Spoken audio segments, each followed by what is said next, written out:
Tem uma pesquisa americana que é atualizada pelo banco JP Morgan, mas na verdade quem faz é uma empresa que chama Dalbar, que ela publica, né, qual que é o retorno anualizado nos últimos 20 anos de cada classe de ativos. Dá uma olhada aqui que surpreendente, né, que o retorno do investidor médio americano foi só de 2,9%, né, nesses últimos 20 anos, o retorno anual médio dele, contra uma inflação anual média de 2,1%, né, e o S&P rendendo 7,5% na média nesse período, e a melhor classe de ativos foram os equivalentes, os REITs, né, o equivalente aos fundos imobiliários americanos, né, rendendo 10% anualizado. Né. O segundo teria sido aí EM, né, de Emerging Markets Equity, ações de mercado emergente, rendendo um pouquinho menos, 9,9%. Né. O mais surpreendente, né, dessa pesquisa, na verdade, né, é que o retorno médio do investidor americano, na média, ele não consegue nem acompanhar, né, um índice passivo, né, do fundo imobiliário, né, que rendeu 10% ao ano nos últimos 20 anos, e as ações, que renderam 7,5% ao ano anualizado nos últimos 20 anos. A pessoa física média, e é uma pesquisa bem representativa no varejo, porque ele pega, né, a coleta de dados, uma coleta bem representativa no mercado americano, então não é um ou outro, não é de uma instituição, né, tem uma representatividade grande na indústria. Investidor médio americano, com todo o acesso à informação, com todo o mercado maduro, tem na média 2,9% de rentabilidade analisada nos últimos 20 anos. Tá? E assim, esse vídeo aqui, na verdade eu vou fazer para te explicar, né, qual é o maior inimigo do investidor, as três grandes causas dessa diferença de rentabilidade entre o que a pessoa física de fato consegue e o que as classes de ativos pode oferecer, e na verdade também te dar uma dica de como você pode contornar essa situação para os próximos 20 anos, você conseguir fugir dessa estatística. Tá? Então fica comigo aqui até o final do vídeo para a gente falar desse conteúdo aqui. Vamos lá! Assina aqui o canal se você não está ainda, para não perder nenhuma publicação nova de vídeo relevante. Tá? Vamos lá! Esses 3 pontos, né? Primeiro, qual o grande problema? O grande problema é que o investidor americano, ou até, imagina, se o americano é assim, imagina o brasileiro, né, que não tem pesquisa aqui que constate isso, não consegue, né, com todo o acesso ao research, com todo o acesso à informação que tem lá fora, muito mais desenvolvido do que o nosso mercado há muitos anos, o investidor médio americano não consegue a rentabilidade que ele conseguiria se ele só sentasse em cima, por exemplo, de fundo imobiliário local deles e de bolsa. S&P 500 passivamente, sem ficar escolhendo as ações. Ele consegue, sei lá, 3 vezes menos a rentabilidade. Né? Esse é o grande problema. Agora, por quê? Quem levantou 3 causas do porquê foi uma das mulheres do JP Morgan, que atualiza a pesquisa, não sei se ao longo desse tempo todo, mas nos últimos anos, e também o David Swanson, que na verdade, né, morreu há pouco tempo, na verdade, o ano passado ou retrasado, que foi um dos maiores, né, gestores, na verdade, não digo de portfólio, mas de endowments, que na verdade é equivalente a um fundo de pensão que cuidava do dinheiro de algumas instituições de ensino nos Estados Unidos, teve um retorno excepcional, né, por vários anos, escreveu alguns livros muito bons, eu já citei alguns aqui no canal, e na verdade ele elenca 3, não fui eu aqui, tá? Estou só replicando isso, né? Pegando um pouco do que a moça do JP Morgan disse e o que o David Swanson também registrou, né? Que são 3 motivos. O primeiro deles, e o mais claro, né, é um erro de comportamento, que é comprar olhando no retrovisor, né? A gente olha lá e a gente tende a querer comprar coisas que a gente não tem, mas que subiu nos últimos 12 meses, num período recente, e a gente olha para a nossa carteira e a gente quer vender as coisas que a gente já tem e que elas caíram nos últimos 12 meses ou num período recente. Tá? É esse comportamento de, pô, peraí, olhar para a carteira, putz, minha carteira, esse fundo aqui, essa ação está indo mal, fundo imobiliário está indo muito mal, não aguento mais, o que está indo bem? Vende aquilo que está indo mal, e aí você compra o que você acha que está indo bem, baseado na performance recente. Você não está fazendo... Muitas vezes a gente acha que está fazendo uma análise, né, muito, né, importante de por que a gente está trocando, mas na verdade a gente está, né, zerando, vendendo o que a gente tem na nossa carteira, por que está caindo, com medo de cair mais, e a gente está trocando por uma outra aplicação que está subindo numa janela, mas que você não pegou, essa janela recente de alta, mas está subindo, e aí você, por achar que vai continuar subindo, por pressupor que o que estava subindo vai continuar subindo, né, acaba comprando aquilo. A sistemática, a repetição desse comportamento é destruidor para um portfólio de longo prazo. Parece que não, você não percebe isso em janelas curtas de 6 meses, 1 ano, 2 anos, você não percebe esse comportamento destrutivo. Mas em janelas de 10, 15, 20 anos, que é o horizonte de investimento, né, de um investidor, são janelas longas, é aí que ele é destruidor. Ele é destruidor. Por quê? Porque primeiro, você vai materializar a perda, não estou dizendo que materializar a perda é ruim, mas assim, você vai materializar a perda sistematicamente e dificilmente vai participar das recuperações. Você vai sempre estar esperando, falando, olha, quando o mercado melhorar, eu volto para aquele tipo de aplicação, agora ele está ruim. E geralmente, quando as coisas caem demais, geralmente, quando você pensa não no nível do ativo, mas no nível da classe de ativos, ou seja, você não está pensando numa ação isolada, numa Apple, numa Tesla, mas quando você pensa no S&P 500, ou quando você pensa no IBOV, no índice agregado, quanto mais ele cai, se você estiver olhando para variáveis certas, olhando para prêmio de risco, analisando o ciclo, você vai ter uma convicção maior de que mais ele tem a subir para frente. Quanto mais ele cai, mais ele acumula prêmio de risco que vai te gerar retorno no futuro. Mas isso aí é um tema um pouco avançado para esse vídeo aqui, tá? Então, esse é o primeiro, tá? Vender o que está na tua carteira e está caindo e você acha, com medo de cair mais, você vende aquilo e troca por o que você não tem, mas que vem performando bem nos últimos tempos e você pressupõe que aquilo vai continuar performando. Esse é o primeiro comportamento. A segunda razão, segundo eles, é excesso de concentração. E aí, aqui pode ser em tudo. Concentração no nível da classe de ativos, por exemplo, você tem um portfólio 100% focado em ações, ou 100% em renda variável, por exemplo, tem ações e fundos imobiliários. É muito concentrado, na minha visão e na visão dele também. Tá? Ou concentração interna, dentro da classe de ativos. Você tem muita Petrobras dentro do teu balaio de ações, por exemplo. Tá? Concentração no nível da classe, você está falando que tem muita ação, tá? Muita renda variável, por exemplo, ou você ter uma concentração dentro da classe, ter muito de um fundo imobiliário, muito de uma ação. Tá? A concentração mata, na verdade. Né? Você pega e fala, André, não concordo muito. São 2 exemplos muito emblemáticos, um nos Estados Unidos. Né? Quando, eu já estava nessa época, mas você pega o estouro da bolha da internet de 99, né, ela só foi recuperar o S&P, na verdade o Nasdaq, que era o índice mais representativo, o Dow Jones na época, eles só voltaram para o mesmo nível que eles estavam antes, né, em 1999, no nível pré-bolha, 12 anos depois. O índice americano demorou 12 anos só para zerar o prejuízo de quem comprou eles, sei lá, em outubro ou setembro de 1999. Eu já estava no mercado nessa época, eu vivi eu vi isso aí. Quem entrou no mercado agora, olha o mercado americano subindo, só sobe, né? A gente pode deixar esse tema para outro vídeo, por que ele só sobe nos últimos anos, depois da grande crise financeira, né? Tem uma mudança de entendimento, né? De como conduzir política monetária pelo Banco Central americano, que está questionada agora, tá? A gente deixa esse tema para outro vídeo, né? E assim, esse é um exemplo americano, demorou 12 anos para ele recuperar. Acontece, de tempos em tempos acontecem problemas. Tá? E a concentração, se você está concentrado, né, você vai ficar ali por 12 anos para só zerar, claro, se você entrou no pior momento. Tá? E você pega no mercado brasileiro, o exemplo emblemático recente é na época da Dilma, né, de 2010 a 2015, por conta de todo o arcabouço macroeconômico que eles criaram e por aí vai, e a queda na atividade econômica, a Bolsa ficou praticamente de lado de 2010 a 2015. São 5 anos em que, assim, de lado e com quedas de 30% nesse meio tempo. Caía 30%, depois subia um pouco, recuperava e tal, mas de lado durante 5 anos, acumulando, né, de lado caindo, né? Acho que não foi no 0 a 0, teve uma leve queda nesse período.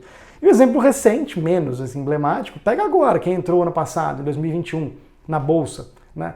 ou comprando renda variável, que tenha colocado metade em fundo imobiliário e metade em ações. Como é que está a tua carteira agora? Né? Então, assim, concentração não é bom, não sou eu que estou dizendo, são pessoas que duraram, né, que perpetuaram investindo, perpetuaram 30 anos e tiveram, né, destaque. Você perde, né? Quando você concentra, parece que você está dando uma corrida que é um tiro de 100 metros, quem é o mais rápido para correr. Teu portfólio ele vai muito rápido em janelas curtas, ele sobe muito bem, rentabilidades muito boas em períodos curtos, especialmente quando a bolsa está subindo. Mas investir não é uma corrida de 100 metros, investir é uma maratona, assim, é a maratona da sua vida, né? Não adianta você fazer vários tiros bons de 100 metros e num deles você perder tudo, ou perder tudo não acontece investindo, se você não alavancar, mas perder 70% do patrimônio, se você investir em ações, você consegue perder, tranquilamente. É só ter comprado ações de tecnologia em 2021, você com 100% capital, você está pelo menos 70% para trás. Vai voltar? Não sei. Minha aposta, não volta, na minha visão, pelo menos não nos próximos 5, 7 anos no mercado americano, as ações que não davam retorno. Tá? É muito perigoso ficar concentrado. Tá? Esse é o segundo motivo pelo qual, né, o investidor americano, na verdade, que é medido, é o mensurável, tem uma rentabilidade muito aquém dos índices passivos. Tá? Muito excesso de concentração. Você fala, André, peraí, mas o S&P, se o cara tivesse ficado, né, ele teria ganho 7,5%, segundo aquela pesquisa que você mostrou no começo. Tá? Só comprando o ETF do S&P passivamente, o que seria equivalente aqui ao BOVA11 nosso, que é o índice que representa o IBOV aqui.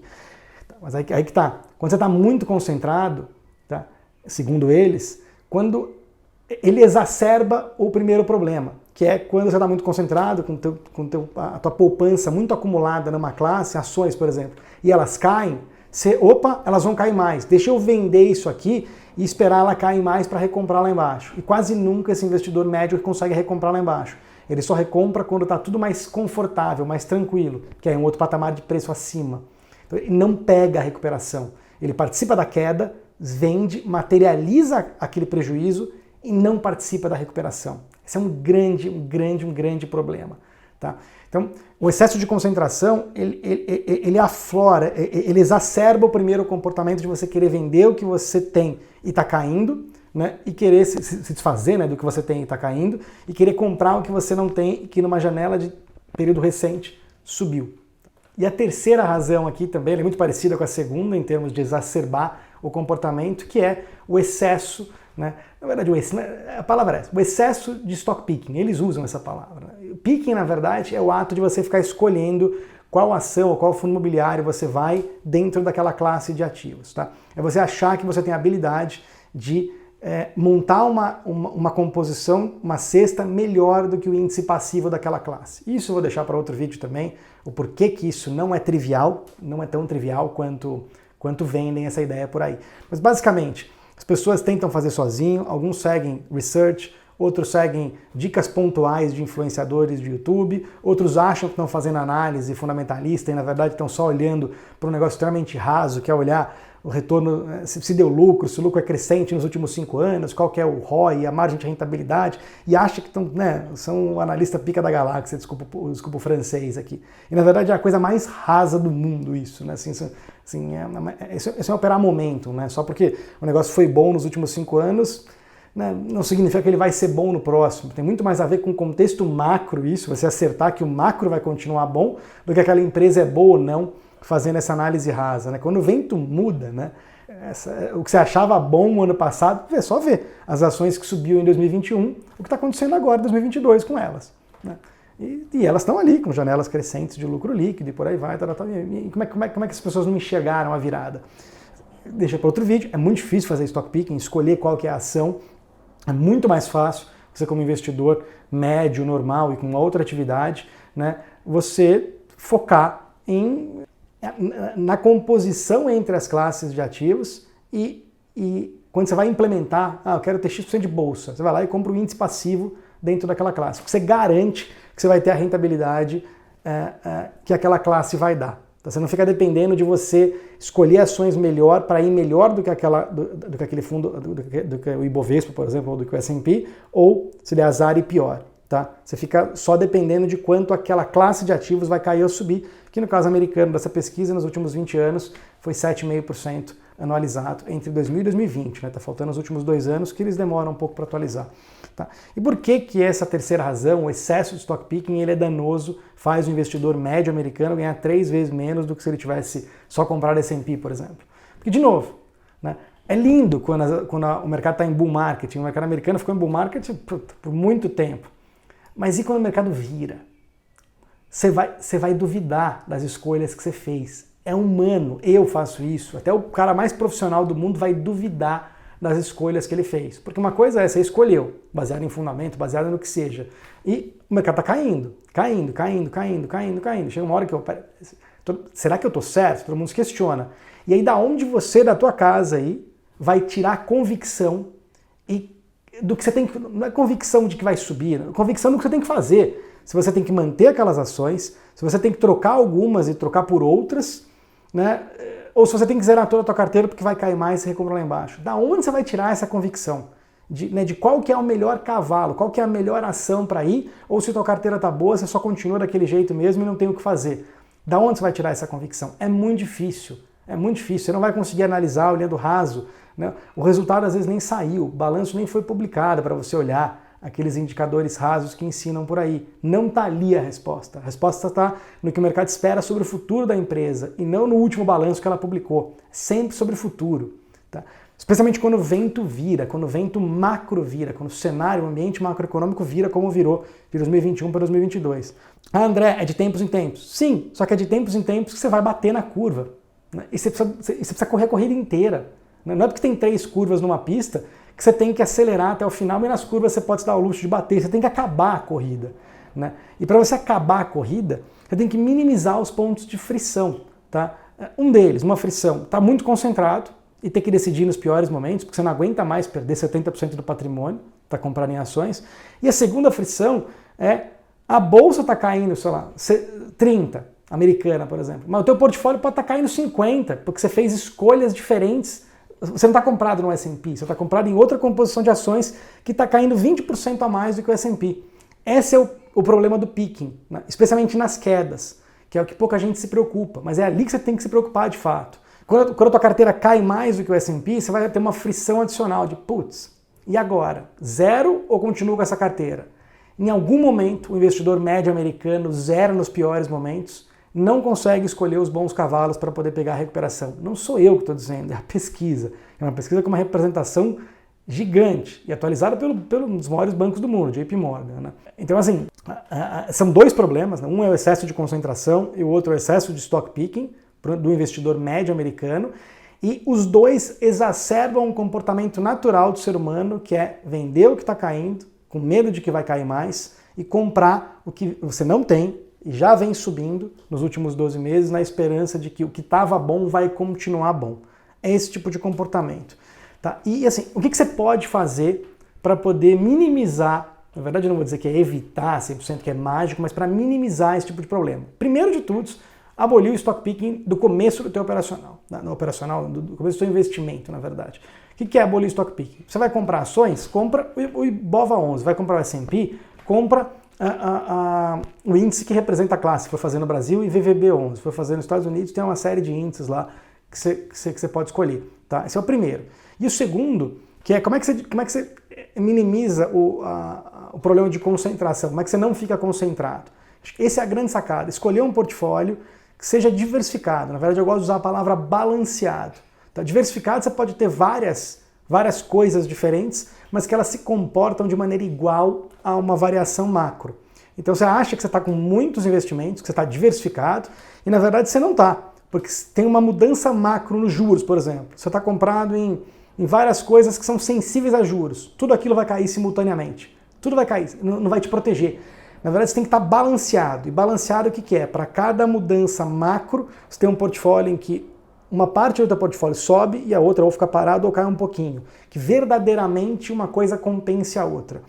Tem N métodos, N formas de fazer isso. A forma mais simplista, mais replicável, vamos dizer, que eu achei de fazer. Replicável por quê? Porque não exige que você fique analisando o cenário futuro como uma pessoa física. É muito difícil você ficar fazendo isso. Tá? Assim, eu sou formado em economia e mesmo assim eu não sei fazer. Tá? Projeção de cenário futuro de forma sistemática e ficar adequando a minha carteira ao cenário de maneira sistemática. Mas eu consigo montar um portfólio que ele é adequado e ele é mais resiliente às variações de cenário macro. Esse portfólio é baseado na alocação, né, do método de paridade de risco inventado pelo Ray Dalio, da Bridgewater, nos Estados Unidos.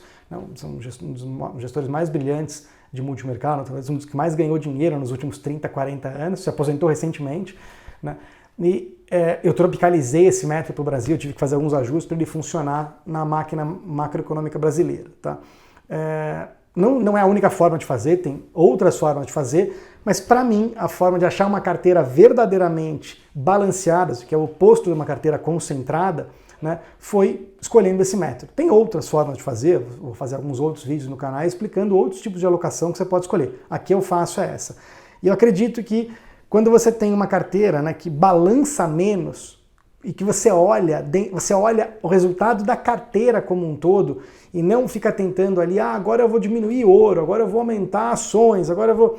Mas quando você olha o resultado, pelo menos no começo, né, da sua jornada como investidor, a minha carteira está dando tanto, eu não olho para os componentes individuais dela, eu olho para o resultado da carteira como um todo, e junto a isso eu tenho uma carteira, que é no caso o portfólio de paridade de risco, que ela balança menos, ela oscila menos, especialmente no Brasil, né, oscila bem menos do que ter só a bolsa.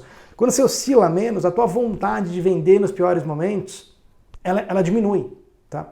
Então, assim, você acaba minimizando aquele problema 1 de ficar tentado a vender o que caiu e comprar o que subiu, tá? É uma conjunção de fatores. Para mim, resolveu muito isso. Assim, eu não conseguia ficar comprado em bolsa, sei lá, nos anos 2000, comprado em ações como investimento. Tá? Diversos outros fatores, não tinha equity risk premium, não tinha prêmio para você ficar em ações sobre renda fixa, assim, N outros fatores, mas eu não conseguia, eu não tinha da onde tirar convicção para falar, não, eu tenho que ter ações aqui e não conseguia. E hoje eu consigo, hoje não, sei lá, de 12, 15, 14 anos para cá, dentro de um portfólio eu consigo numa boa, porque eu sei que eu não estou concentrado, eu não estou fazendo stock picking, e eu tenho um portfólio que uma coisa contrabalanceia a outra e ele está adequado ao cenário macro. Tá? E eu minimizo esse efeito da minha carteira de eu não ter, numa janela longa, uma rentabilidade muito menor do que eu teria se só tivesse comprado o BOVA11. Tá? Eu sei que muita gente não concorda com isso, mas é só olhar quanto rendeu. Quem não concorda, avalia quanto rendeu a tua carteira, não uma estratégia tua, a tua carteira toda, todo o teu dinheiro. Quanto ele rendeu nos últimos anos e compara com quanto rendeu o CDI, por exemplo, no Brasil, ou a inflação. Vê se você bateu ela.